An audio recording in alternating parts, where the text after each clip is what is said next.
Check. Check. Check. Check. I think we're just about ready to.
Live from the Rob Christensen Radio Network Satellite Studio, it's Jim and Rob Overanalyze the Movies. Well, welcome to my channel. This is Rob Christensen, co-host of this show, Jim and Rob Overanalyze Movies, the movie podcast for movie lovers who love to talk about movies as much as they love watching them. Today we are going to be looking at what was originally pitched as what did they call it? Rambo in a Building, Die Hard. And this 1998 flick, it's about an NYPD officer who tries to save his wife and several others taken hostage by German terrorists during a Christmas party at the Nakatomi Plaza in Los Angeles. With that, let's take a look at the trailer if I can find it. Apparently I can't find it. I might have muffed up something here. Bear with me, folks. I have a workaround.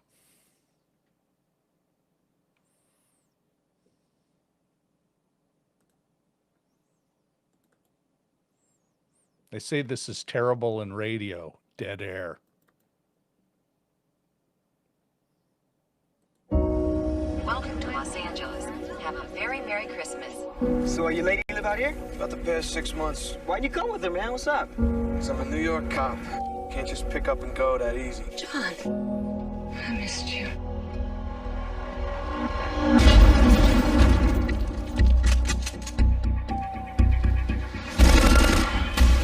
Walk out of here or be carried out. But have no illusions, we are in charge.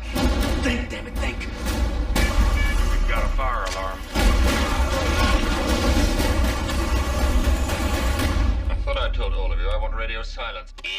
Sorry, I didn't get that message. Mayday, terrorists have seized the Nakatomi Plaza. This channel is reserved for emergency calls only. Do I sound like I'm ordering a pizza? Possible crank call. Check the area and confirm. No signs of disturbance, dispatch. Welcome to the party, pal! Do you really think you have a chance against us, Mr. Cowboy? Yippee-ki-yay. You hang in there.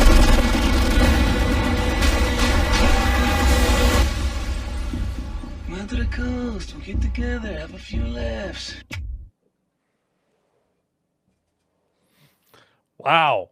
It's still as tight a trailer as it was back in the 80s. Okay, with that in mind, let's get to our ideological or philosophical ingredients list. Does it pass the Bechdel test? Yes, it does.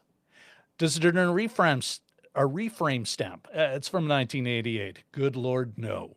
Although, and it's something we'll talk about later, it does have a refreshing, especially for 1998, view of like its black characters. Rather fascinating, actually. Is it class conscious?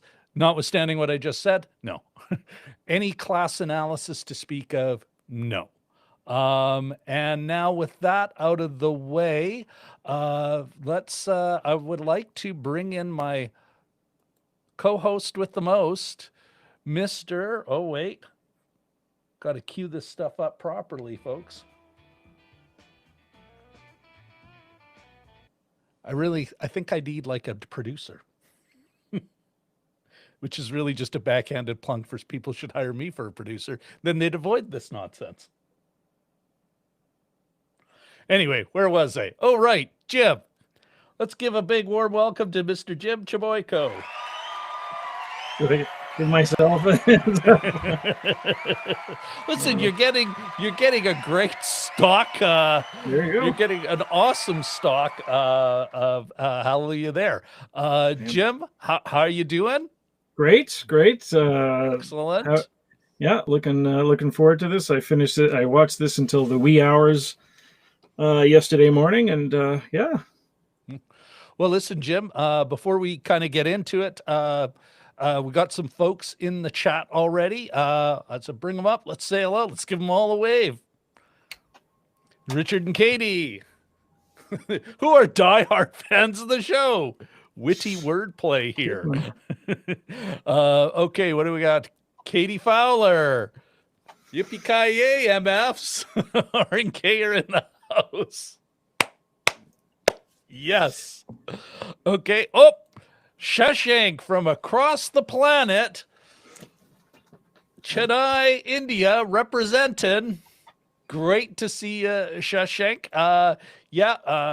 Shashank loves this movie. It'll be an interesting conversation. It's going to be an interesting conversation. Of course, with that in mind, even though it is 20 years old, what zone are we in there, Jim? The spoiler zone. That's right, everybody. So I thought you meant time zone there for a second. I have fixed that up. Central Standard, UTC -6. There you go. I did fix it from last time. Right. Okay. Jim, this may surprise you. Before I get your thoughts on this, just wanted you to I really enjoyed that pitch, Rambo in a building. Mm-hmm. I don't know if you knew this, but I was in a movie that referenced, I both worked on, and it was a production associate, was the fancy title I had. But also I was in a film that was literally pitched as Die Hard in a mall. And it was shot here in Winnipeg. Let's see if I can't, let's bring up the poster there. Little film called Christmas Rush for Turner Broadcasting Superstation. Wow, that's great. With Erica Leniak, Eric Roberts, and Dean Cain. Yes. It's an all Republican cast. I don't know about Erica, but anyway. I was at the last minute. I was looking, I have the DVD copy, but I could not find. I couldn't find a downloaded something where I could just cut and paste my one role where my voice was dubbed out. But I still got an actor credit. For Americans, the equivalent would be a SAG credit. Actor being the Canadian Actors Union. I was quite pleased with that. What was your character's name, or was? I was the indecisive customer. Indecisive. Okay, I was thinking it was disgruntled, but I couldn't remember. No, I was just indecisive. Did a lot of.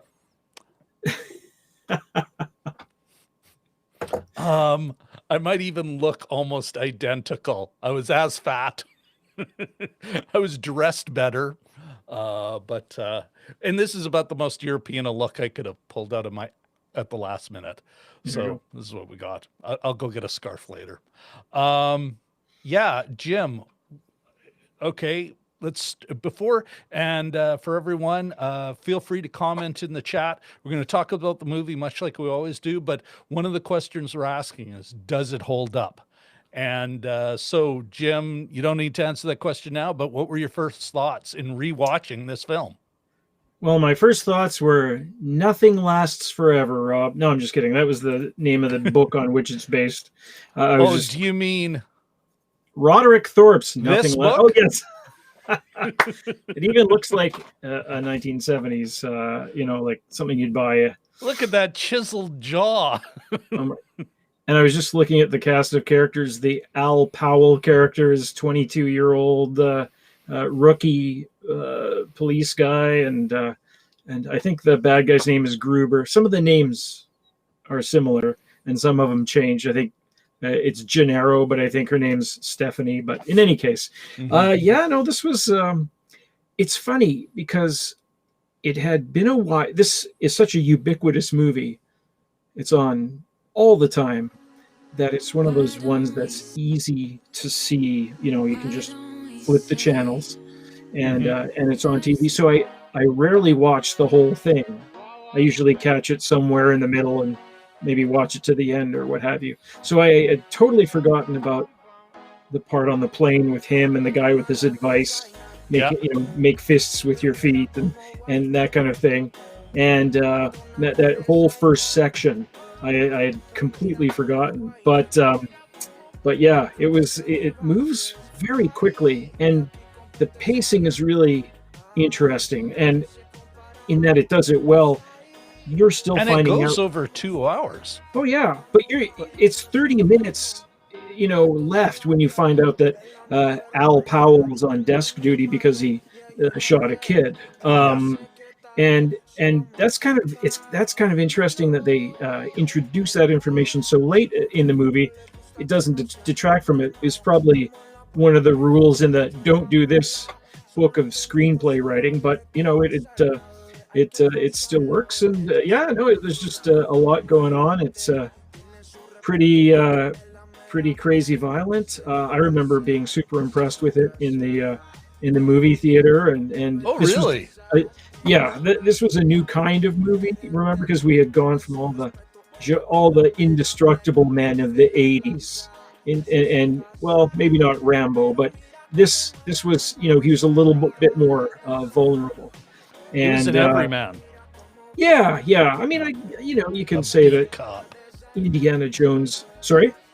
A beat cop. That Indiana Jones, had his vulnerabilities, and Rambo got hurt and had PTSD and things like that. But if you remember the sort of the late not 80s, the subsequent Rambos. Yeah, no. It's just killing machine. That first one. Yeah. Filmed in Hope, British Columbia. But all the Arnold Schwarzenegger and the Jean-Claude Van Damme's and that sort of thing, and that sort of led to this. And yeah, he could get hurt, and he wasn't magic, and he didn't know karate and all that kind of stuff. Basically, he had guns and was able to. I mean, it's still a tall order to take out virtually every terrorist, but yeah, I mean it gallops along. It's I think it appeals to the teenager in a lot of us. Just a really, really tight, very 80s movie in a lot of ways. But I quite enjoyed it. Shashank chimes in here. It says, the film does an amazing job of making you empathize with John McClane character within 20 minutes. I would say 10 minutes, but I'll continue. By the time the action begins, you're completely invested. Couldn't agree more. I couldn't agree more with you, Shashank. What do you think, Jim? Like you're saying you weren't as impressed with it back in the day. Oh no, I was. No. I misheard you because I was like, oh, this will be interesting. Who the didn't like it then? Yeah, I think I went with my now wife. Oh no, were we dating then? I can't remember because it was 88. Anyway, I'll I'll figure something out, get my story straight. But whoever I went with, we just came out of the movie and just went, what? And part of the joy too was Alan Rickman's performance, because this was a guy who came along, and I think this is a big part of it. And this is again the surprisingly great unknown actor who comes along, and I can't remember the sequence, but he was the bad guy in Robin Hood, and then he was the bad guy in this. A comic bad guy. Yeah. Like so over the top, almost like Mel Brooksy kind of brilliant performance. Like, but he's he's easily the best thing in Robin Hood, and he was one of the strong points of this movie too. And that scene where they meet towards the end is just a great tense little scene. What's your name? Bill Clay, and he checks up at the board, and just it's so, just the way they sort of put out little clues, like she had put the family picture down, face down, and then he cigarettes. Eventually yes, yeah. A lot of fun. But so Alan Rickman was part of the fun of this, is just finding him out. And of course he didn't, it was one of those probably 10-year overnight successes or whatever. I'm sure he did tons. I think I was reading actually that he did tons of stage and theater, TV, lots going on, a lot of, as we say, a lot of people in this movie, and a ton of great character actors. Yeah. Like you had Buddy, who's still doing comic stuff now, but he had a nice run. I cannot remember the actor's name, but he played, like, it was a bit part. He was the hydro guy, the power guy in the manhole. Yeah. Kind of, I don't know if you want to do that. Rick wait, I can't cut it off. Pardon? Rick Dukeman. Thank you. Yeah, somebody you would recognize. Even they didn't waste. There wasn't many wasted roles, or wasted. Like they just get anyone. Buddy in the airplane as he's landing. Like I kind of recognize him from stuff. Another just working LA actor. They went, no, we want good talent at every point. I really enjoyed that. What kind of blew me away about watching this again was, I think it was only now, hopefully I'll find it before the show's done. I do remember reading about this. Ted Elliott and Terry Rossio, they wrote what is that? That Treasures movie, Legend of the Black Pearl, which I keep blanking out on. Anyone? Can you? Curse of the Black Pearl? Thank you. Yes. What was the treasure, whatever the hell? Is it the Johnny Depp thing? Yeah. Well, forget it. We're killing time here on a movie we can't remember, which was like earned $1 billion. Exactly. They wrote that. They wrote Aladdin. Like they are tier one LA writers. Thank you very much. Another member of, and I'm now going to announce it, the Richard, Katie, members of the Balmoral Street Research Irregulars. That's an actual thing now. That's a thing. Richard and Katie be on there. Next credit sequence, not in this one, but in next credit sequence, they will be highlighted on a regular basis. Thank you very much, Katie. Okay, so Pirates of the Caribbean, they wrote multiples of those. But they argued back in a blog that I used to follow religiously in the late 90s called Fade In. In one of their message boards, they made a really good argument that you had adventure or maybe action adventure before Die Hard, but Die Hard was the first action movie. And they made a very good argument for it. I won't try and argue that right now, although like I bought it at the time and I still buy it now. What I will say though is, and it was only in the third act, the dramatic escape from the blown up roof with the helicopters and everything, that I'm like, this has got to be one of the most influential action movies. Like, it's got to be, in a way, if it was first, it was so good, it colors every action movie and a lot of great action sequences afterwards. I can imagine the Wachowskis actually going at the end of when they're developing the Matrix, going, yeah, Nakatomi Tower, we're gonna have, and she's gonna hit the window, and the helicopter's gonna hit the window, and all that stuff is right out of the Matrix, or right out of Die Hard. Yeah. And just the quips, which weren't you saw them in some of those cop comedies. I'm thinking Beverly Hills Cop and Lethal Weapon, 48 Hours. It was coming in, but this is the first time you really did have a high tension, rather dark, very violent, as he said, movie where it was like alleviated with comedy, without it being like in no time was distracting. It's just it was at line. So almost the action one-liner. It was really well done. So well done here that every movie after is trying to do it. That, and I can't stop. I can't stop, Jim. I can't stop. Another thing was, until it wrecks it at the end, it actually had the primary conflict. The reason John McClane is coming to LA is because he wasn't being supportive of his wife. And they're even having an argument where she's like, yeah, you just, it's like our marriage. And she's like, well, it's just because you couldn't think of any other way to, a marriage could be defined. It was a really adult conversation.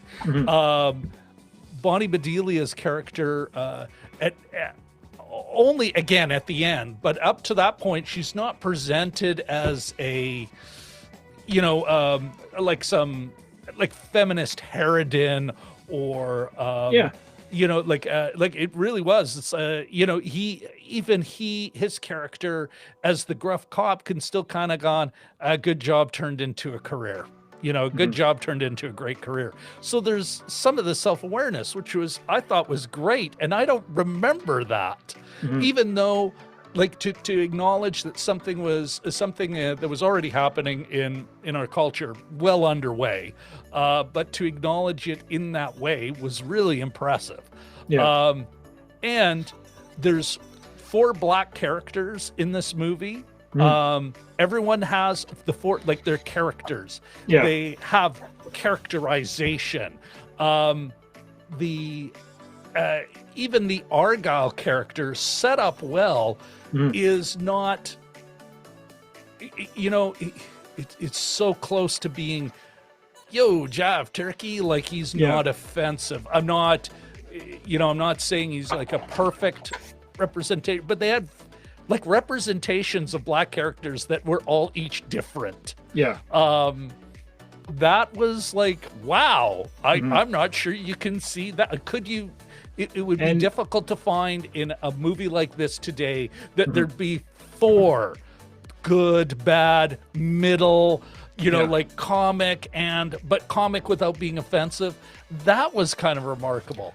But spoiler alert, at least on the gender stuff, it does kind of not even undercut it. It's still, this is, in some ways, it's also maybe the first real effective propaganda movie. I think even people in the 70s knew the Dirty Harry movies were a little on the nose. This is propaganda just so well done, you don't even know it. And 3 years later, after Al Powell says LA's finest, they're having rioting on the streets, and because Rodney King gets beaten up by 4 cops who are then acquitted. So, and we all know what that turned into. So, here's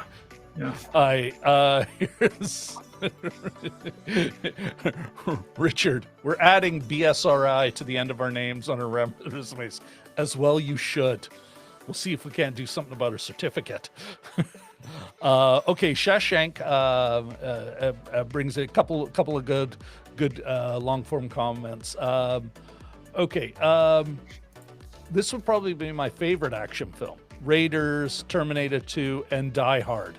It's amazing how much this film still holds up. Die Hard being your favorite, and I would even say, well, Terminator 2, that's a tough one. I think Raiders is very much in the adventure mode. It's not an action film, very much an adventure. There's magic, there's travel, there's just so many other components. It has its own genre.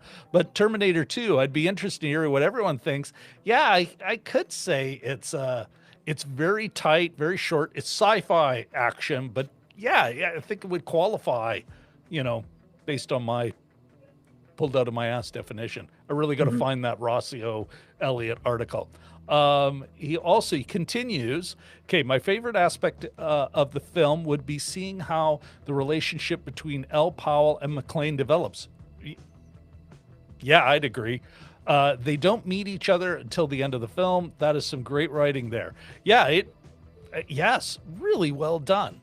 Yeah, Richard is chiming in. Shashank, yes, great writing there with the two characters only meeting at the end. Well, at the same time, like it's one character is basically most of his action is just on a radio. Okay, Richard, then he's got a three-parter here. Part 1. What do you think of using Germans as the bad guys? To me, the stereotypes used to make it easy for viewer to dislike them. With the thick accents and sneering you Americans lines, it feels the U.S. good, foreigners bad worldview. It wasn't uncommon to see this in 80s movies, but it reminds me a bit of World War II era propaganda posters. That's a great point. Jim, why don't you take that one first, and then I'll comment. Yeah, back, this is going to sound like a facetious comment, but I sort of mean it not to be funny necessarily. I think the 80s were the united colors of Benetton, and this strikes me as being a sort of a Benetton crime group, because Theo, the wizard, sort of the tech wizard, one of the black characters you referred to, obviously American or Canadian, I guess. There were a couple other guys who didn't have accents. I mean, the core of it was German. You had Godunov. I guess he was playing a German as well. But it almost, it was funny because it didn't portray them as sort of trashy villains, but it portrayed them as sophisticated villains. Almost like Dolph Lundgren in the Rocky movie there. That they were better tech, they were better equipped, they had a sort of a sense of cool, and I think the coolest kind of twist in it was that they pretended to be terrorists and ended up just being, as Holly Gennaro says, or Holly McClane says, they ended up being just just common thieves, really. Yeah. And I remember seeing this in the theater and thinking, oh, that's cool, because they just sort of, they could distract, deflect, cover up. And the bad guy is written so well that he's got a comeback. I am an exceptional thief. Yeah. And since I'm about to move up to kidnapping, you should be more polite. It was just like like what you think is the hammer put down, and he's got a comeback that just sort of, like, they're never presented as stupid. Yeah. Like, they really are. They are. McClane gets through this in part through luck.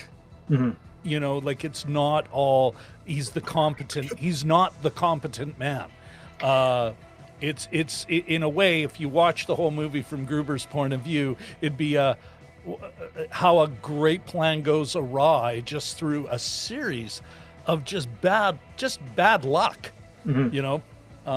Anyway, did you think, I felt the same way, Richard, when I first saw it. They seemed to be almost like generic Euro trash bad guys. I look at it differently now, and I'm kind of going, well, that they're well-educated, stylish. It's like, yeah, Europeans. Like I'm no longer. I don't feel as bad. What like I'm interested in what Richard and what you think about that, Jim. Well, watching this, a lot of them. There was one. Okay, there's a couple little things in it when that the first guy the first terrorist robber that dies is the brother of Alexander Godunov. Yeah, and he's huge. He's way bigger than John McClane, and they fall down the stairs together. And John McClane is trying on his shoes, and he says, "Oh, small feet." I'm like, "What?" The guy's like 6'8". I thought the same thing. It'd be like wearing snowshoes. But anyway, it almost is, and this is coming from a non-European. It almost seems that they were chosen to be complementary. Like they all had that sort of put together look. They all had. Not all of them, but they had sort of vaguely modelly looking, or they looked like they were from Men Without Hats or something. That's with the guy with the long flowing hair. I thought Men Without Hats, but another Shashank, another 80s reference, a Canadian techno band. But a lot of them seemed to be athletic, almost to the point is they were, former Olympic East German caliber, athletes or something to that effect. They were built. They were in good shape. They were organized, maybe military, having had some military experience as well. So it was almost sort of like a bad guy's dream team. I counted on the movie poster, it says 12. In the credits, I counted 13. And I was wondering if that was a sort of a Christmas reflection. The Last Supper. I was just spitballing. I was thinking, what, are these significant numbers for Christmas? But I didn't come to any conclusions. Seemed to be at first glance anyway, the best of the best, like a real sort of formidable group. Exactly. It was just this John McClane whose superpower is being irritating to people, and he manages to take them down, And coming back to what makes for a really great character, that they are up against it, that they're not as strong as the bad guy. Like we were talking, I was talking about it with friends of mine, and I was making the reference to Captain Marvel and Tomb Raider, Alicia Vikander in the most recent Tomb Raider. Lara Croft, and it's like they're just so good, they're so competent, they're actually become weak characters because they're so strong. That it's like, well, what are you overcoming?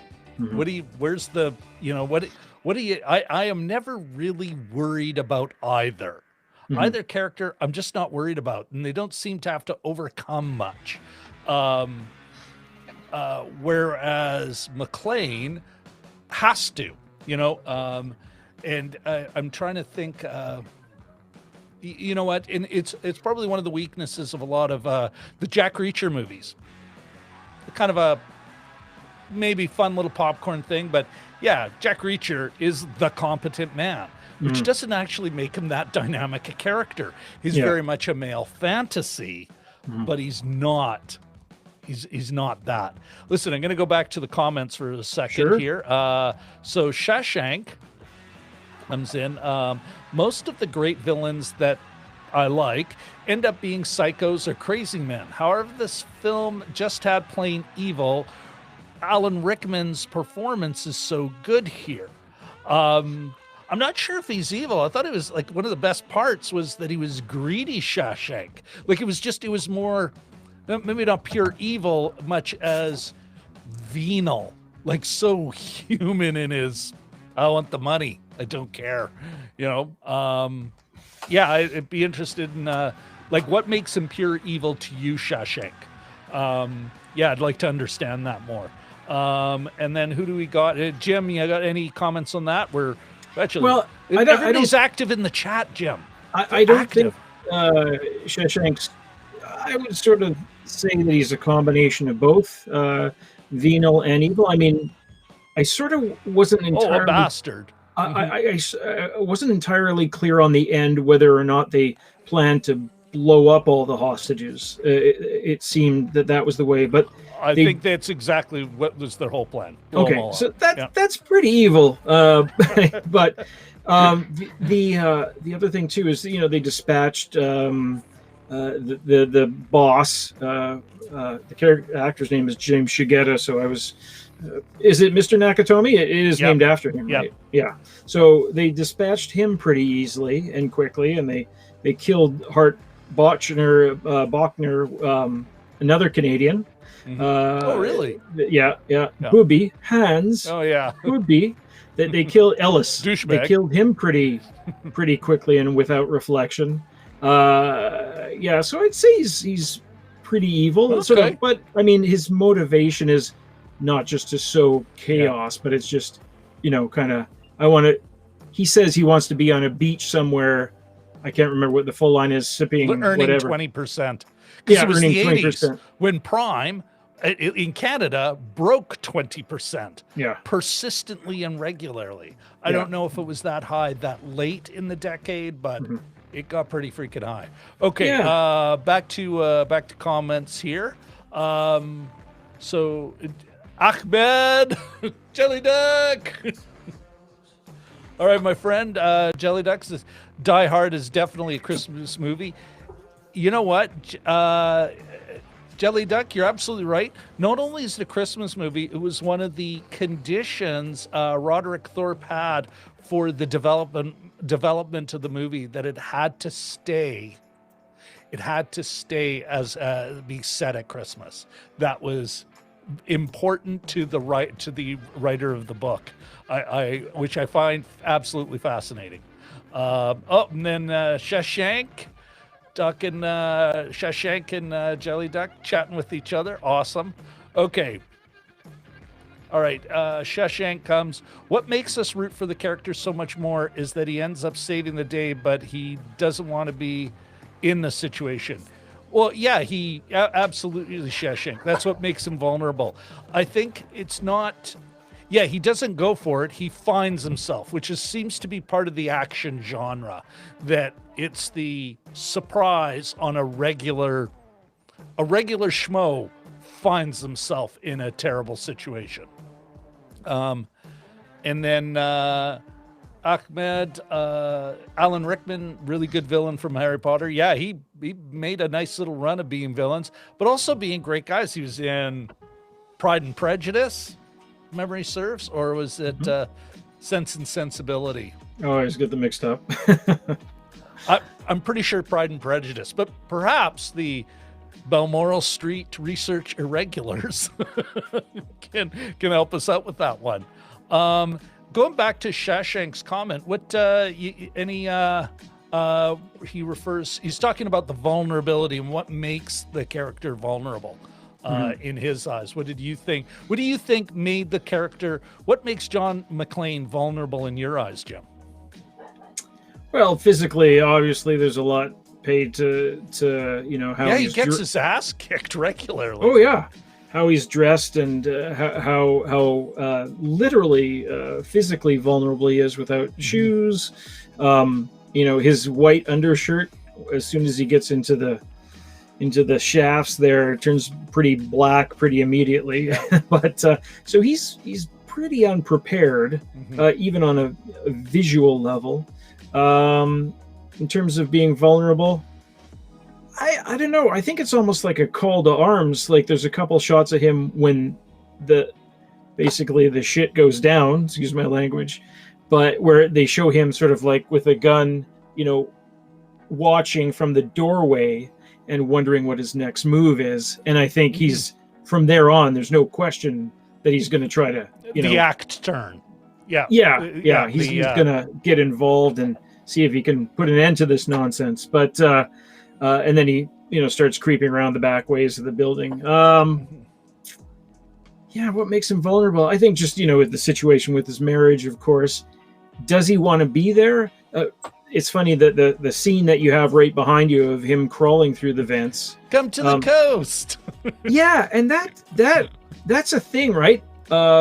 that's almost like a little meme thing where they say, come on out, it'll be fun. You know, he doesn't quite say those words, but that's since become a thing. You know, come on out to the rave, they said. It'll be fun, they said. You know, that kind of thing. The influence of this movie, Jim, blows my mind. Like in its storytelling, in its like, and again though, yet another movie. While it's moving along, like it maintains a pace. It's still, every character is well established. Yeah, you're on his side right away. Like it's been mentioned multiple times in the chat.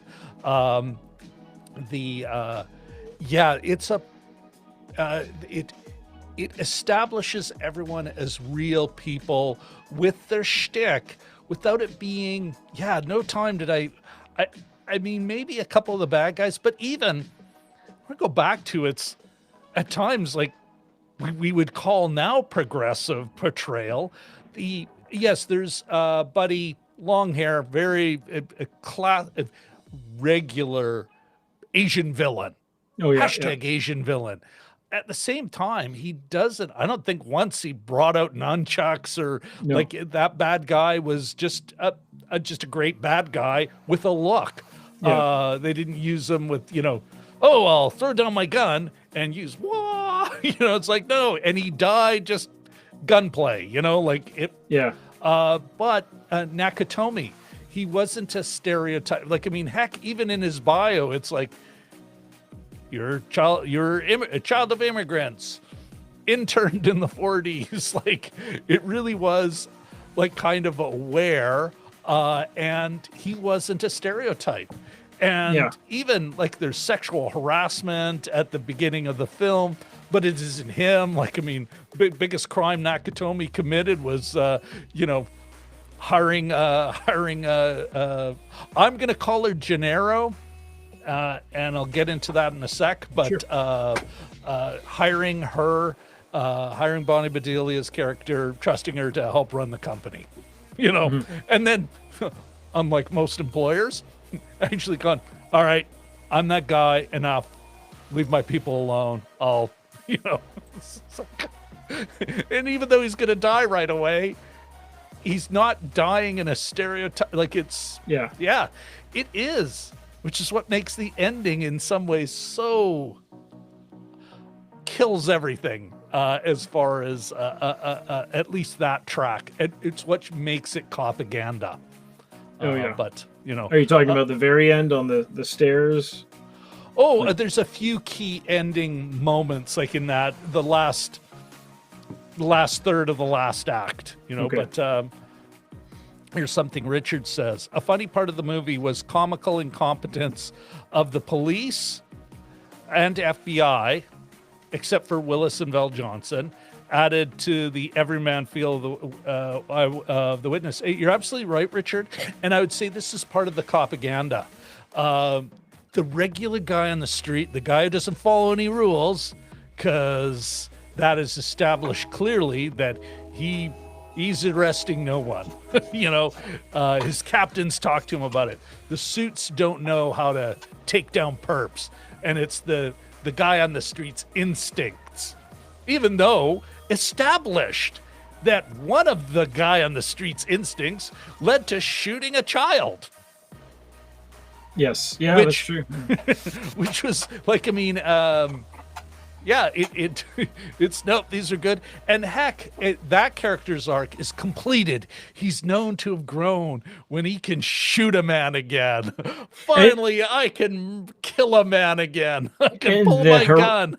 The heraldic music and the reveal, the heraldic music, like the trumpets, the sort of Olympian trumpets. And just it's focused on the gun, like the end of the gun, and then it sort of peels away to show who shot it. Oh yeah, and just here, reborn on Christmas, hero status achieved. Yes, and reborn on Christmas, reborn, a new cop. Yeah, no, like it, and that's only one of them. We had couple episodes back now, or was it maybe it was the last episode? No, a couple. Victoria talking about the male gaze.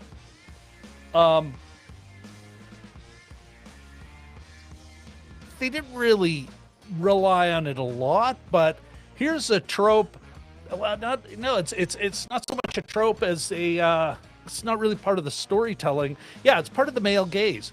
Bonnie Bedelia, beginning of the movie. Yeah, there's a bit of cleavage in her dress.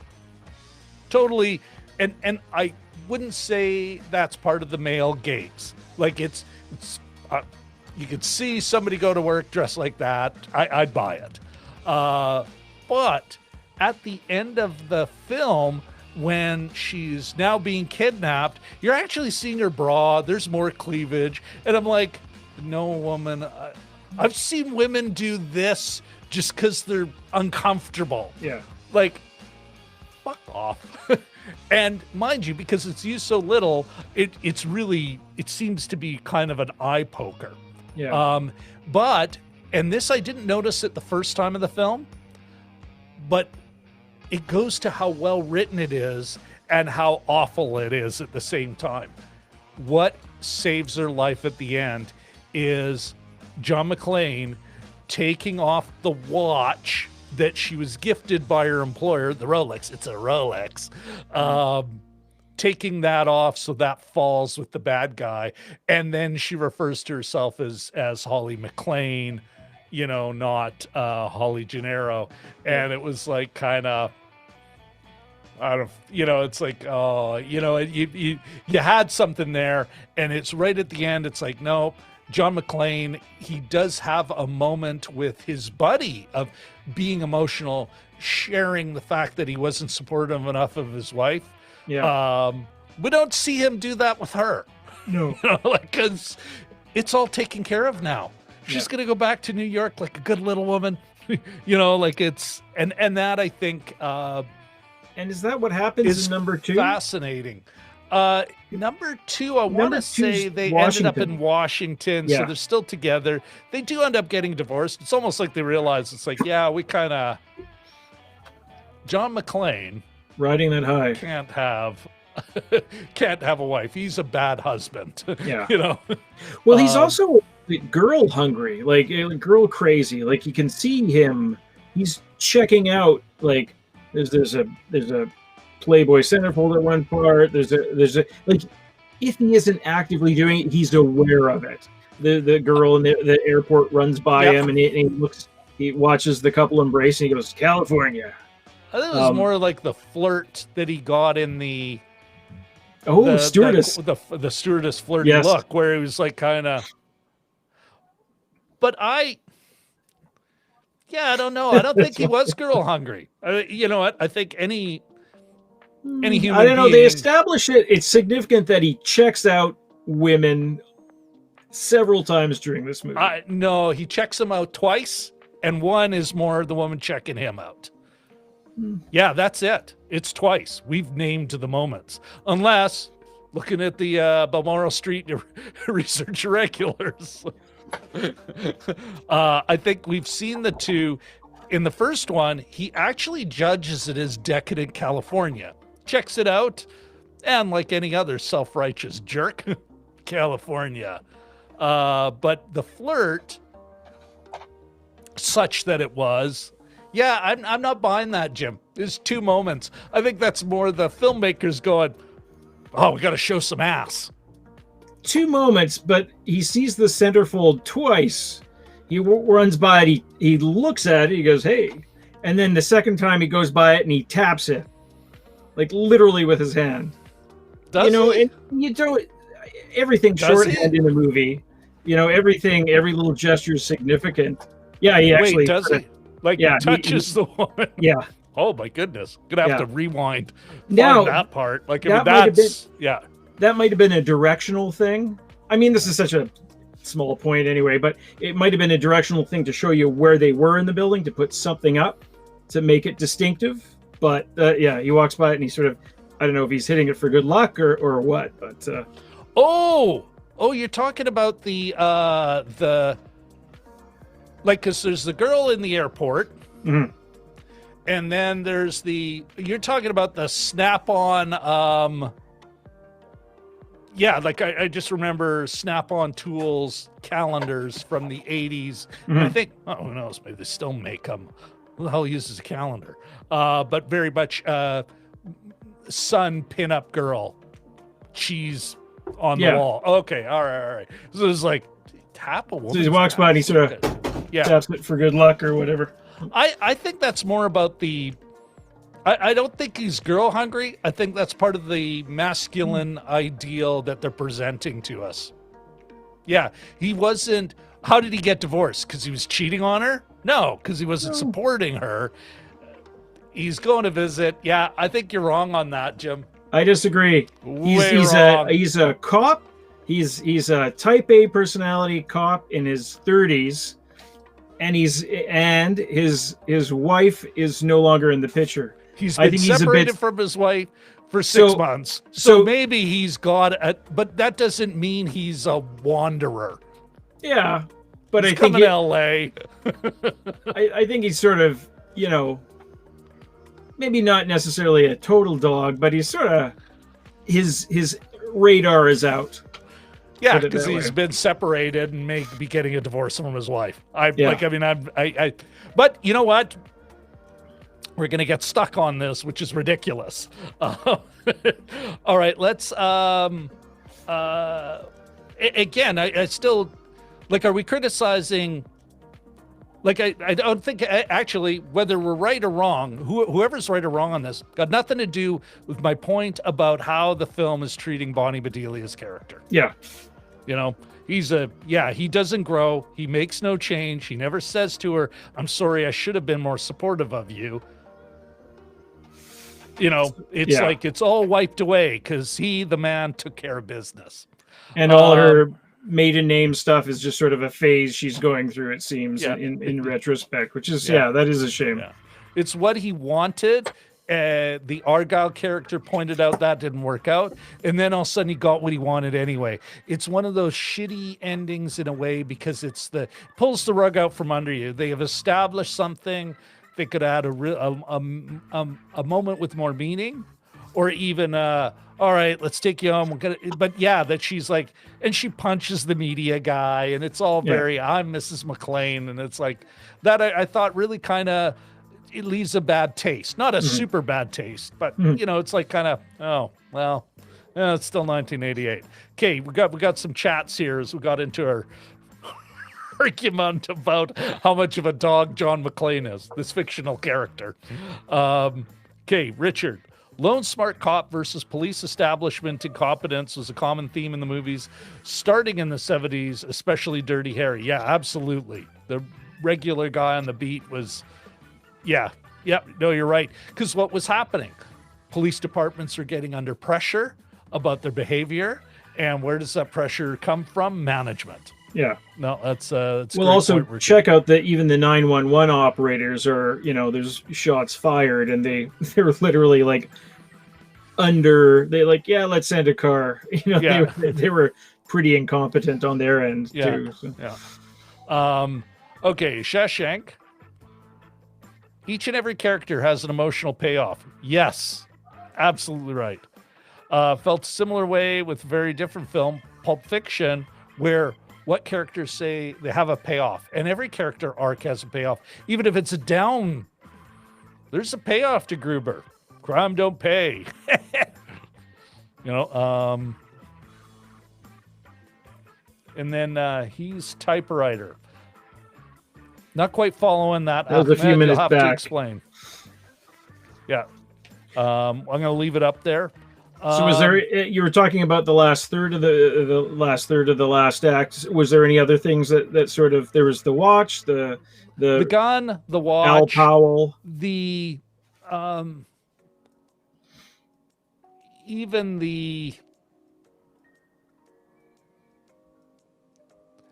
FBI guys are almost cartoonishly incompetent. Yeah. Although, mind you, Buddy, who's played some great bastards, including an excellent turn as the principal, the guidance counselor in Paul Gleason in Breakfast Club. Yeah.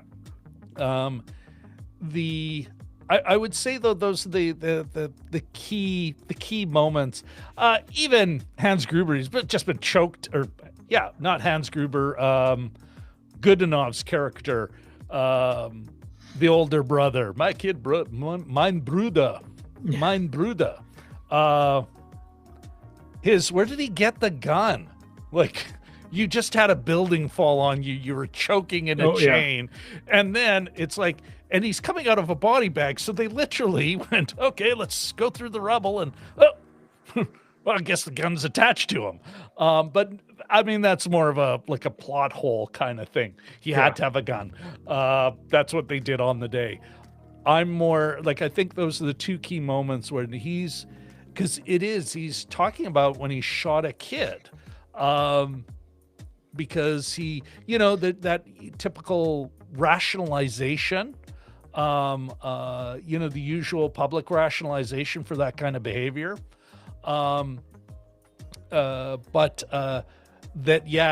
That's his growth moment is blam. Bonnie Bedelia, like from the cleavage on, it really is kind of like,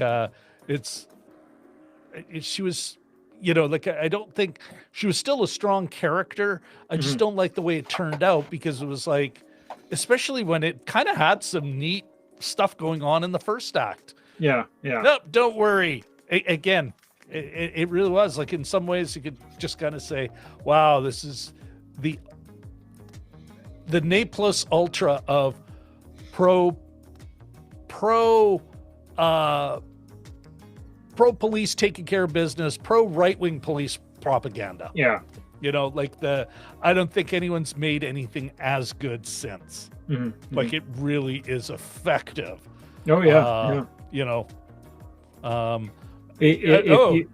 If you watch Brooklyn Nine-Nine, it's one of Jake Peralta, or it is Jake Peralta's favorite movie, and I think they've actually done. It's been a while since I watched it, but I think they did a thing for it. Yeah, they reference. Yeah, like but mind you, it's such a memeable. Like you said, you got this bit. Yes, it's so memeable. You're right, Jim. But it's such a well-told story, such a good movie. Like, even you're so emotionally invested. I totally bought that Bonnie Bedelia was back with her man in 1988. You're not thinking about the film critically. You're going to be with it. That's a change that you're okay with, in part because the character needs to be rewarded. He's the hero. There's a girl. Why aren't they together? And I don't think I'm trying to think of a film where they've ever followed that trope, where at the end the woman says, whoa, I do appreciate you saving my life. Like, thumbs up for that. But we still need to go to counseling. Yes. And then we'll see. That may have happened. I just can't think of a movie off the top of my head. Yeah. Okay, Shashank's got a question for us, Jim. What do we think of the journalist character in the movie? And that's another great question that I have an opinion on. But Jim, you go first. Yeah, I mean, there's all with part of the world being untrusting of the press these days, especially down south. This is that other side of it. Like, this isn't the long features writer, in the newspaper. This is the guy who wants the scoop, and he was pretty craven, as a character, but I'm sure there's people like that. I sort of like the internal, the station, sort of squabbling, or the jousting that he has with the anchor. And the anchor saying that would be Helsinki, Sweden. I remember that was in the kind of the cock of the walk kind of, with the hair and the suits and everything else. But it was kind of interesting. It added an element to it, and it was a way for Hans Gruber to find out a little bit more about the people that he was up against, and I thought that was sort of done in a compelling way. I didn't like the character. I don't think we were supposed to. Yeah, no. But and he was pretty slimy, but yeah, I mean, he was pretty broadly played. But there's good and bad in every profession, and this guy was clearly a bad one. I'm with you on that analysis, Jim. As I was watching it, I'm trying to remember. You know what? And for those of us who, one second.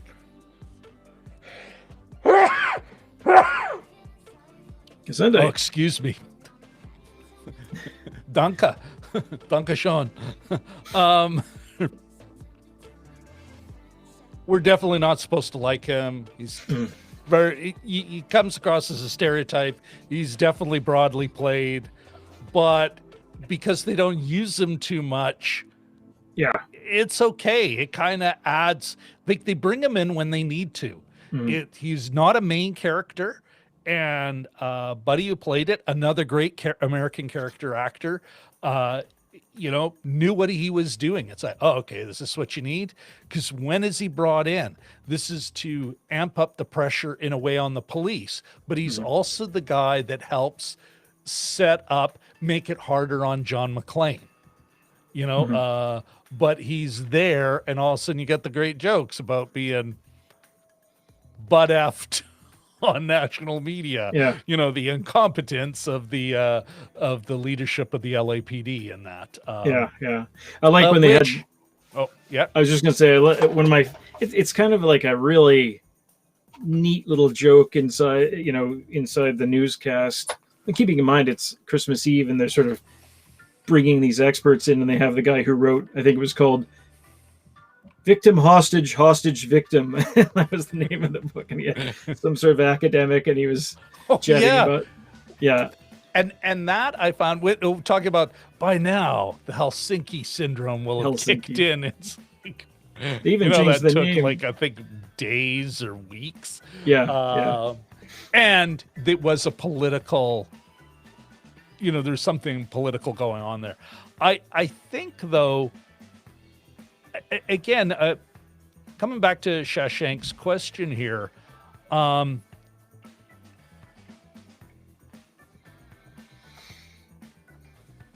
fudge. You know what? I'm gonna have to circle back. I've lost my train of thought on that one. Here's something. I don't know if he's being a smart ass. Although, who knows? It's LA. It could be true, Jim. Check this out. Shashank. Bruce Willis has been cast to play the lead role in the upcoming Lord of the Rings sequel, Old Hobbits Die. I don't know about that one. You know what, though? Love it. Love it. Oh, here's a question for you, for everyone. That awkward moment. Yes, Jelly Duck. Here's a question for you, Jim. One of the things that kind of blew my mind was this really kind of reinvented Bruce Willis. Yeah, he was a television star up to this point, if memory serves. Like, this made him. Made him an action star at the beginning of a genre that had just started, And he was actually, the stuff that he's doing now, a lot of the same kind of stuff. But when he first came out, and this is pre-internet, of course, was Moonlighting. He was in this one of his, his first big break was Moonlighting, and Bruce Willis and Sybil Shepherd had a detective agency, basically, and it was meta. It was funny. It was a great show. It was almost like Community is to comedies what Moonlighting was to detective shows. Like it was smart. The writing was great.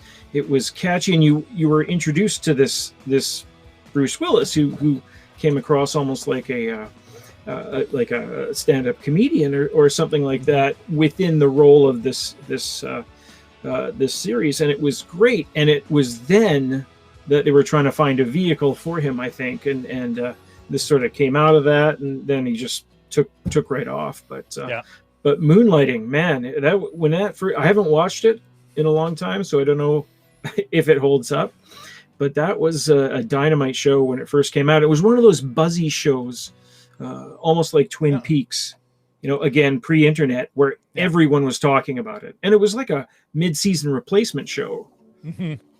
Yeah, no, it had a, what's the word I'm looking for here, Jim? If memory serves, it sounded, I remember it as being smart. Yes, yeah. It had smartness, fun and smart. Yeah, exactly. Yeah.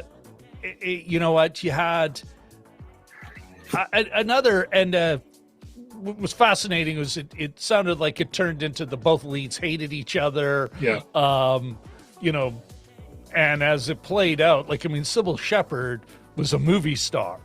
Mm-hmm. making television, so who knows, she might have been a bit of a Chevy Chase on Community kind of thing going on. Yeah, but she was a movie star, and then all of a sudden you had Bruce Willis, who maybe had a couple of movie credits, but like character role or indecisive customer, up to that point, and a little bit of television, but also I'm wondering, what about? Yeah, I think this kind of made oh, good Lord. Hands there. Oh, yeah, Alan Rickman. Thank you. Goodness. Mr. Rickman. I think it made him a movie star. Oh, yeah. Yes, he had it was like a 1-2 punch. Yeah.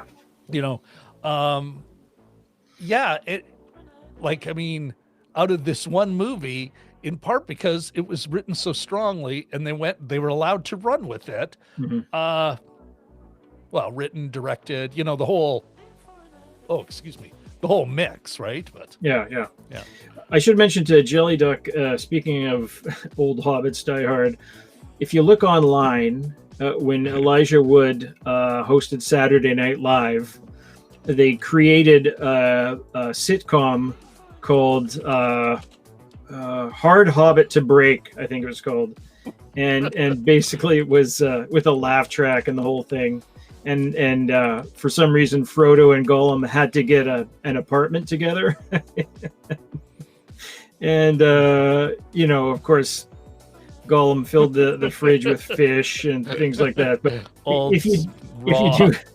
if you do a search for Hard Hobbit to Break, it'll be worth your 3 minutes. You know what? Not as good as Rivendell General. And there's and we're not going to explain that. You'll have to watch the next episode of Cinema Sidebar with Jim and Rob to find out more about that. Coming out tomorrow or Tuesday at the latest, I swear to God.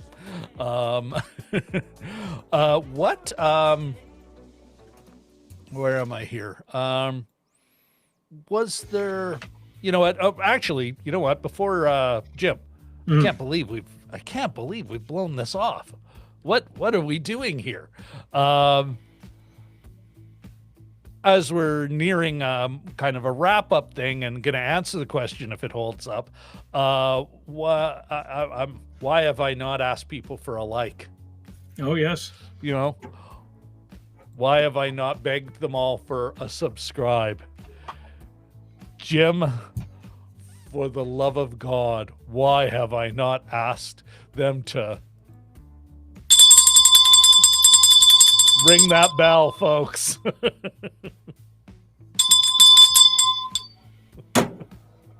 It's place. It's always here. I always keep it there. So where it should be. What are your, before we answer the question, what else did you want to talk about regarding this film?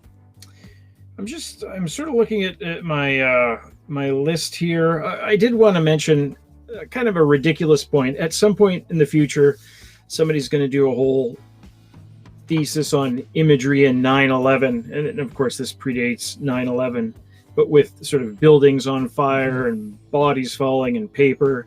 I thought, yeah, there's a little bit of a, I don't want to say, it just reminded me of a lot of the footage that came out on 9/11. Not to get too much of a bummer point, but especially when Hans Gruber fell and Paul Gleason. Oh, and the joke. Up, yeah. Oh, I hope that's not a it's hostage. Or whatever. But even just the paper falling. Yeah. And you think, well, the filmmakers kind of nailed some of that, because there's just this constant stream of paper coming down. But a couple little points, a lot of lens flare. So pre-J.J. Abrams lens flare. I always think that the guy in the lobby. I did not catch that play. Oh, the guy in the lobby? It's very subtle. I think he's a football player. He totally reminds me, every time I see this, I say to myself, is this Huey Lewis? And it's not, and it bugs me. And just the line, just the Ellis's Sprechen Sie talk. Hans, Booby. Hart Bachner is the son of Lloyd Bachner, the old Canadian character actor. The corpse thrown through the window sort of reminds me a little bit of the Untouchables, like the use of a corpse to attain a goal, even if it's sort of like, ethically dodgy. No, but that's continue. So testify. There's Bruce Willis at one point says, this is a lightning round. Bruce Willis says at one point, I'd rather be in Philadelphia, where he filmed 12 Monkeys. So, for Christ's sakes. But after that, right? After this. Yes, yeah. Okay, and then the Canadian connections, mentioning the Quebec Separatist Party, Rick Dukeman, and Hart Bachner. So there's a few Canadian things there. That's what I wanted to talk about. Yes. Yeah. Continue. And the other thing too is that there was an interesting shot, and we've talked about this before, like with in the Sarah Palin movie we watched, they don't show her reaction upon being asked. And there's when John McClane unveils that he's a New York police detective, they don't immediately show Al Powell's reaction, and I think that was a little bit of a missed opportunity, because that was sort of like, I knew it. I told you he was the badge. And it's just the sequence of how they shot that. And maybe they had the like it's a slam dunk reaction. Maybe they had it and they just, oh wait, we can't work it in. Yeah. The elevator shaft sequence when he sort of is mid fall and he grabs onto the thing, whatever. You have to suspend your disbelief a little bit for some of it. But the table sequence. But also another thing out of the Matrix. Yeah. Like that whole sequence. Yeah. And shooting the police, everything, it's all sorry. No, it's a couple other things too. When the cops, this is sort of making fun of them, but when they're when the SWAT team is approaching the building and they're getting stuck with the thorns in the roses, and they're going, ow, ow. Showing how unready they are for it. Yeah. But I also like that table sequence. They had sort of a zigzaggy table, and one of the went in, blam, blam, no more desk. And that was, I remember that. That's one of the things I visually remember. So there's a lot of little neat kind of bits in this that I retain, and I'm like, oh yeah, that part and that part. And yeah, it's a great rewatching movie. It's a great late night movie. It's a great rewatch. I was surprised at how excited I got, Jim. Like how into it I was. Like it is such a tight movie, and again, such an influential movie. But I want to, something you had said about these character actors and everything. It reminded me of something Richard had referred to, which about, are they just kind of generic European terrorists, well-dressed, etc. But I actually now am thinking that that's a pretty good reference to 70s and 80s, even early 80s terrorism. I mean, you had the Red Brigades in Italy, you had the Baader-Meinhof gang, but one of the narratives going on at the time was and it not untrue, not completely inaccurate, was it was a lot of middle and upper middle class kids, like they were born of middle and upper middle class and even upper class homes that were getting that were participating in these what became like just gangs blowing up stuff, robbing banks, as part of the kind of one thing that was coming out of the upheaval. You could almost say the spirit of 68 and the upheaval, and then and so I'm even more okay with these. I'm more okay with that interpretation now than I was then. Another thing, though, going back to the incompetent police, the one thing that kind of, I thought it was more my experience working with police later, and I was like, okay, that's, Rob, that was your 2000 and teens experience. But no, actually, the way the police, the upper echelons were dealing with it, especially once they thought it was terrorists, is because of Munich in 72, every military, every national police force, every large city police force just totally went, okay, we're dealing with, it's not like the way we used to deal with even skyjackings. No, you know what? We got to negotiate. We have to, like, their approach was different by then. And so the whole, we'll just lie to them and go in guns blazing. We might lose 25% of the hostages. It's like, no, because what happened in Munich in 72, it's like, no, we want all hostages. The Israelis, the raid on Entebbe, a different political context. Anyway, that's but we got some comments that I want to think Shank likes the moment when the notification comes on. And why would that be, Jim? Because that bell comes out. Sometimes you don't need fancy on-screen graphics. No. Good stunts for Bruce Willis. Absolutely. Killer stunts. Yeah. Big rewatcher. Okay, Shashank. Longer comment here. One of the most rewatchable movies. This is the movie that got me into the action genre and watching all the action movies. Since 2013, come Christmas time, he watches this movie every year. Well, we're so happy that we can be part of this year's Christmas tradition, Shashank. That's pretty cool. Now, in his follow-up comment, following this, he saw Lethal Weapon, Dirty Harry, Indiana Jones, Terminator, Predator, and it says MI movies. Mission Impossible. Thank you, Jim. It is a fun movie. I couldn't agree more. Well, with this all kind of is there anything, any other final thoughts before we render a verdict? I have a question for you, and I was thinking of this. It's been 32 years since this was released, and Bruce Willis is, still around. And with all the Spider-Man movies of various, origins and everything else, I was thinking, in 10 years, say, would you think they would remake this? Is this primed? Is it too classic to be rebooted? I'm going to... Can I save my answer to my verdict? Because that folds right into what I'm going to say about the hold-up factor on this movie. That's a great question. The sort of the follow-up to that is, if you said yes, is that, say it was today that you made this, who would you, the two main roles, of course, Gruber and Bruce Willis, who would you have in those roles? Okay, you know what? That's another killer question, Jim. Thanks. I've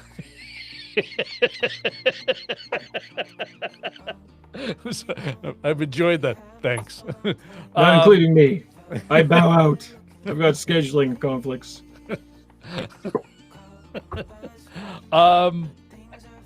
it was funny. I was okay. I can't call it a guilty pleasure.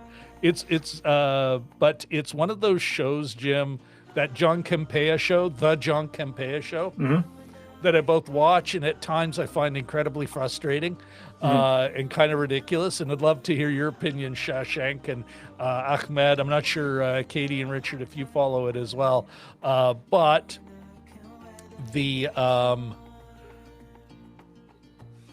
and you, Richard and Shashank, we will get to your comments. In casting, we're starting to see like a lot of commentary on what did you think of that casting choice? Like, it's been announced. They announced, and I have never thought, I've never, it's like, well, they made a choice because they have a vision and they think this actor will help them achieve that vision. But I got to see the movie to see if the choice worked out. I mean, unless it's like really obvious, Malcolm X, but it's played by a white guy, where you can kind of go, oh, that's a problem. Well, there's your problem. Yeah, I'm not, but that's not answering your question. No, that's tricky. I mean, I was thinking of that as sort of they might want to recast it with a woman or a person of color, rightfully so. Yeah. But well, I'm not. I'm. Who would I cast? Boy, I think one easy, assuming you're going with a white dude, would be sort of a Ryan Reynolds type. Might be interesting. I don't. Maybe younger, not quite. Maybe he's too handsome. Although, actually, you know what? Let's kind of put a pin on that. If we're going with a white guy, nothing problematic about that statement. If we're going with a white guy, but yeah, we can put a pin in that because I think that would help you make other things work in your adaptation. Because it's a reboot, it's an adaptation, because the world has changed. So maybe. At the same time, it's, I don't know. Like whenever we play these games, it's almost like how do I repeat this magic before? Yeah. And I rarely think about that stuff. You know what? I can't answer the question, or at least not this week. Who knows? Maybe in a week's time. But it'd be interesting to hear what people say in the chat to that. How would they recast? But there's also some other comments, so I'm going to bring that up. Yeah, absolutely. I'm going to bring up these comments, and yes, folks, while we're bringing up feel free to answer Jim's question. If you were going to reboot it today, who would you put in the let's say 3 roles? You got John McClane or Joanne McClane, Uniqua McClane, Juanita McClane, so John McClane, Hans Gruber, and Holly Gennaro / McClane. Gennaro McClane. Okay, so we've got all right, Richard. My opinion, sooner or later they'll do a reboot of this. I would agree. But like so many reboots, it'll be a flop. Probably. Okay. Shashank says, Jim, I certainly hope not. I don't think they will because of how influential it is. Oh, Shashank, have you? I don't think there's no movie so good that they haven't been. But what if we made it a musical? Yeah. Okay, but that said, Shashank is ready for Hollywood because he's like, well, if you're making me, if you're holding a gun to my head, I do think Jake Gyllenhaal could make a good McClane character. Yeah, actually, that's it. That's an interest. He would definitely be part of the conversation. Yeah. Great one. I just thought Jake Gyllenhaal. Maybe these two guys are too similar, but maybe Lee Pace would make a good Hans Gruber. Oh, yeah. He plays a lot of heavies. And he can straddle that line to be heavy and sympathetic. Yeah. You know. Okay. Shashank, referring to my Kempea thing. You know what? It is Shashank. I think it's worth you checking out, especially being the film critic you are. It's worth checking out. But now Katie Fowler, Alan Rickman's role would be hard to fill, but maybe Lee Pace. What do you think, Katie? But you're absolutely right. Like in some ways, that's the harder role, in part because he did it so iconic. Okay. Richard, recast. Oh my goodness. This is turning into the hour-long, I'm leaving now. Okay, Richard, recast. Also thinking of Ryan Reynolds as McClane. Benedict Cumberbatch is the villain. Yeah. Yeah, that's an interesting thing. What about Richard? What about Bonnie Bedelia? Who'd you have as Holly Gennaro / McClane? Okay. And then, but Richard also thinks Jake Gyllenhaal is a great idea for McClane. Shashank, he's in Benedict Cumberbatch.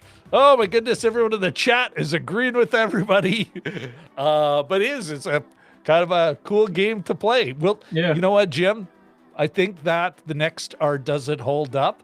This will have to be part of the converation. Welcome to Recast Corner. Yeah. Ooh, good one. Tempting your fingers at the casting desk. Yes. You know, all the fun, none of the creep. You know.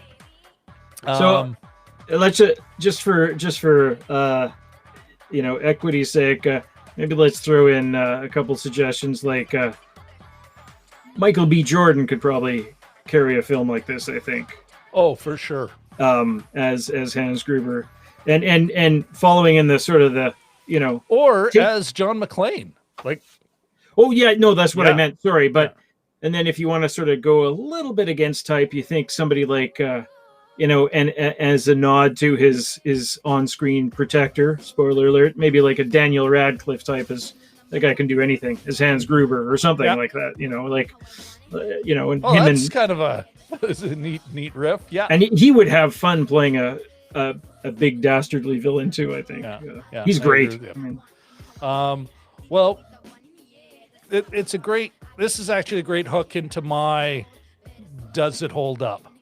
And I think that's a great question about the reboot, Jim. It helps me summarize my Does This Hold Up? I would say as effective a film as it is, as fun as it still is, as you play this film now, how can you not watch the again, we have a word now, propaganda. Like it fails there. Like it's just so overtly, obviously, not obvious in 1988 or at least not to me. But now, like, it wouldn't get out. Like, I mean, you're rebooting it. How are you can imagine the reboot conversation. How are you dealing with that? Yeah. Are you really going to say, it was just a mistake? How are you managing these things? How are you managing the gender stuff? Like I said, the beginning is bang on. Again, 4 black characters, strong characters. I can remember them all. I can name them all. Yeah. Like, which is kind of amazing. And they represent a range of behavior, good, bad, middle. That's remarkable. At the same time, why did we have to see why at the end is it like, and there's Bonnie Bedelia's bar, apparently white lace, why does she have to be give up the watch, give up or go back to her identity as John McClane's wife? I think why does that character get to be redeemed from shooting a child by shooting someone else? You shot a good guy this time. You're batting 500 on killing people.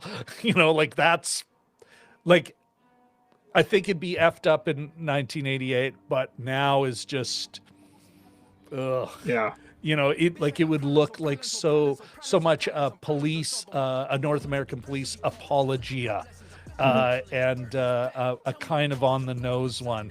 Don't you know how it hurt him? Meanwhile, what you do is when police are questioned on this, they sue their accuser for pain and suffering. You know, it's just so to do it now would be offensive, and so I think this film has got to go in the world of not Birth of a Nation, but more Stagecoach, a movie I've now seen, and I can kind of go, I see why it's important and why it is a good film, and it's got many sympathetic things, but it's like, oh yeah, this is still pretty racist. I think it'll be one of those things where it's like, you want to be a filmmaker, or you want to understand the genre, you want to know a bit about film industry, watch this film, but please note, you know, it comes with an asterisk that can only grow, you know, and again, it's one of those things where, like, some of these films we've looked at from the 80s, Jim, where it's like, there's an asterisk on, I think, just about everyone, right? Like, I mean, this is, I gotta admit, though, the first one where I'm like, nope. I think the reboot would have to be quite a bit different. Yeah. Quite a bit, you know, and yeah, maybe. So actually, now that I'm thinking about it, could you reboot the film effectively, still be as fun and everything, but address some of these things that just would not wear well now? Yeah. That's tricky, you know, and you'd have to incorporate, you know, if you were doing a reboot, you'd have to incorporate things like social media, because there'd inevitably be someone that would be tweeting something out, and cell phones, and you know, a few other things too. But it'd be some douchebag with a cell phone who's the evil. Well, and even now, like, I mean, would we, like, it would look really right wing to portray the reporter as awful. Mm-hmm. Oh, yeah. Especially in a world where doxing is just a regular thing. It'd be more like, no, Twitter would have outed John McClane like that. Yeah. You know, Shawshank's got a great comment. Hollywood would probably end up casting The Rock because of the box office draw.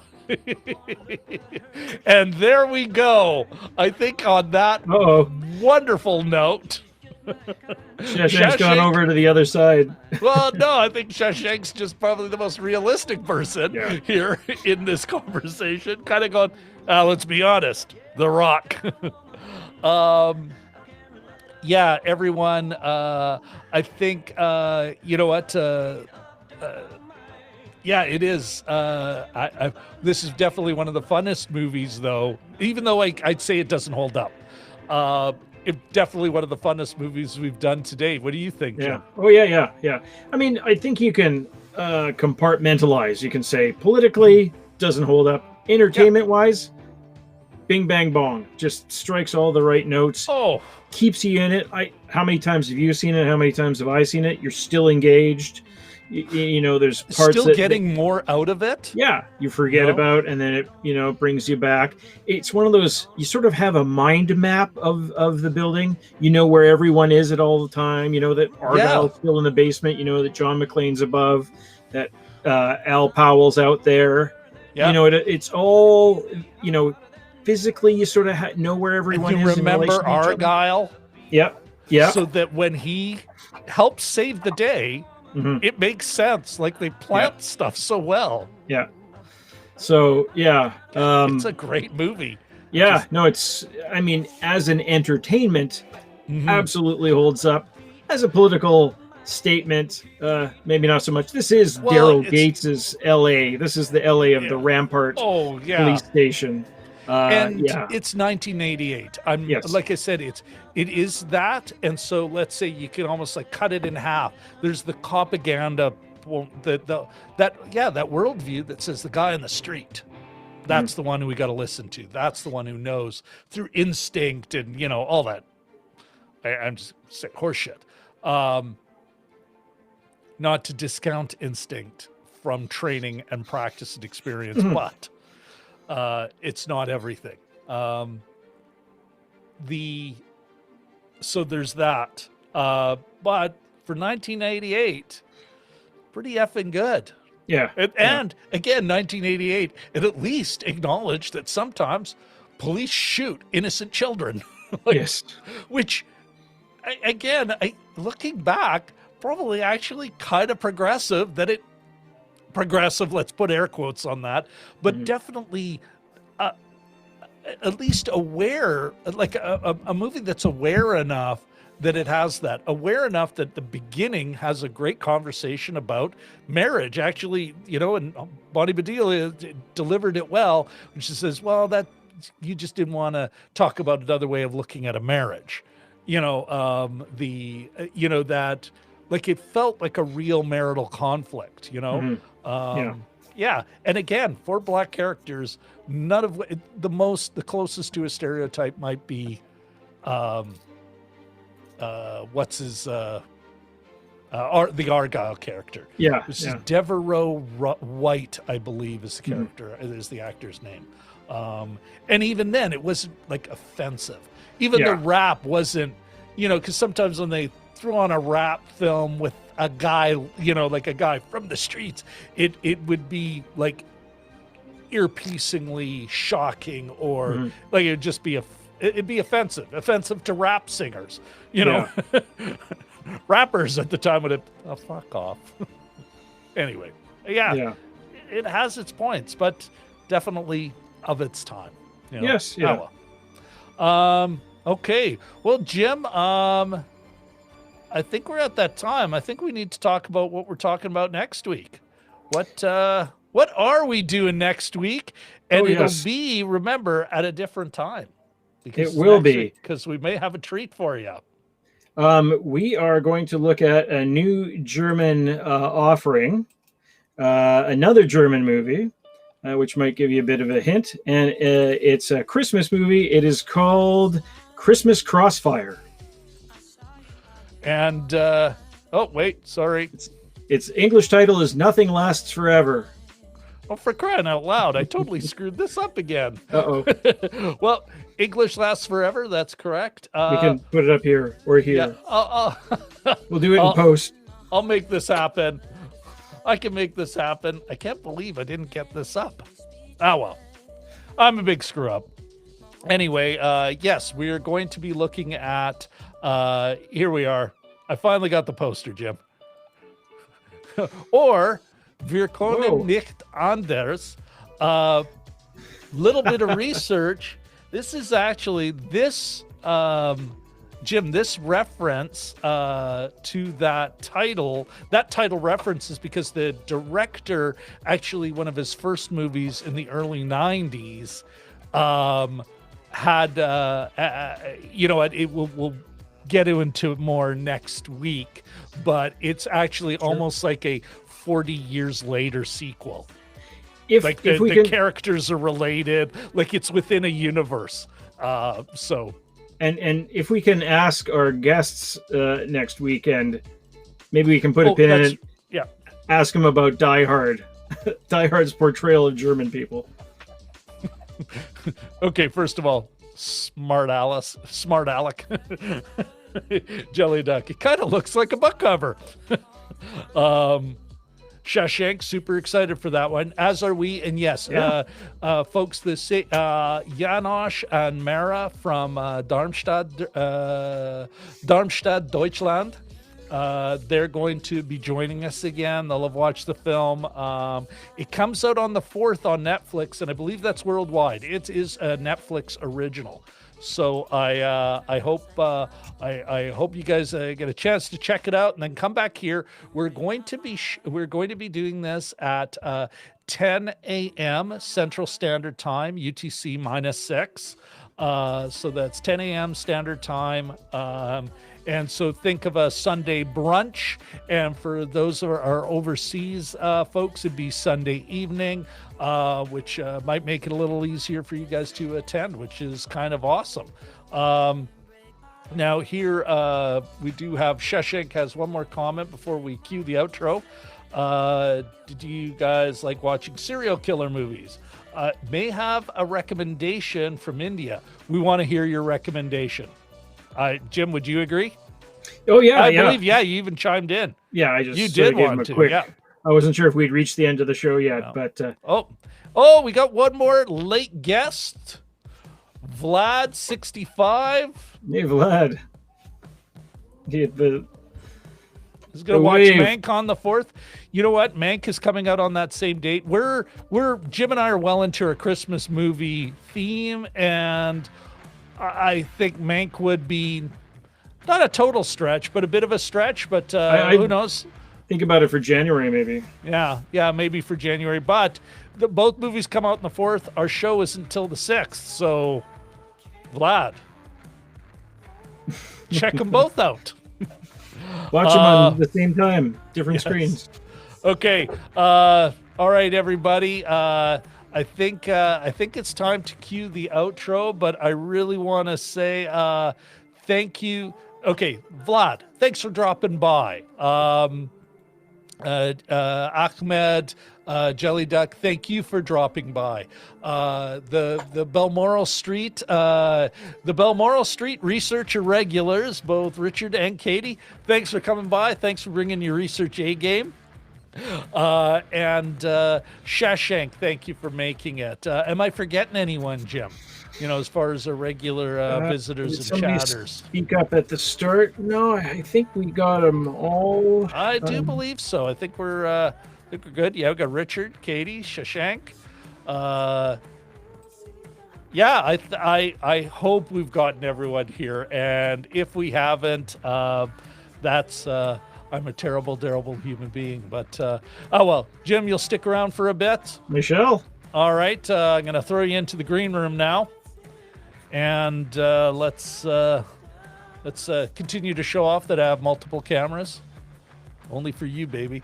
Only for you, folks. And where's the outro? Don't tell me I forgot to load that up. Oh no, never mind. There we are. I've been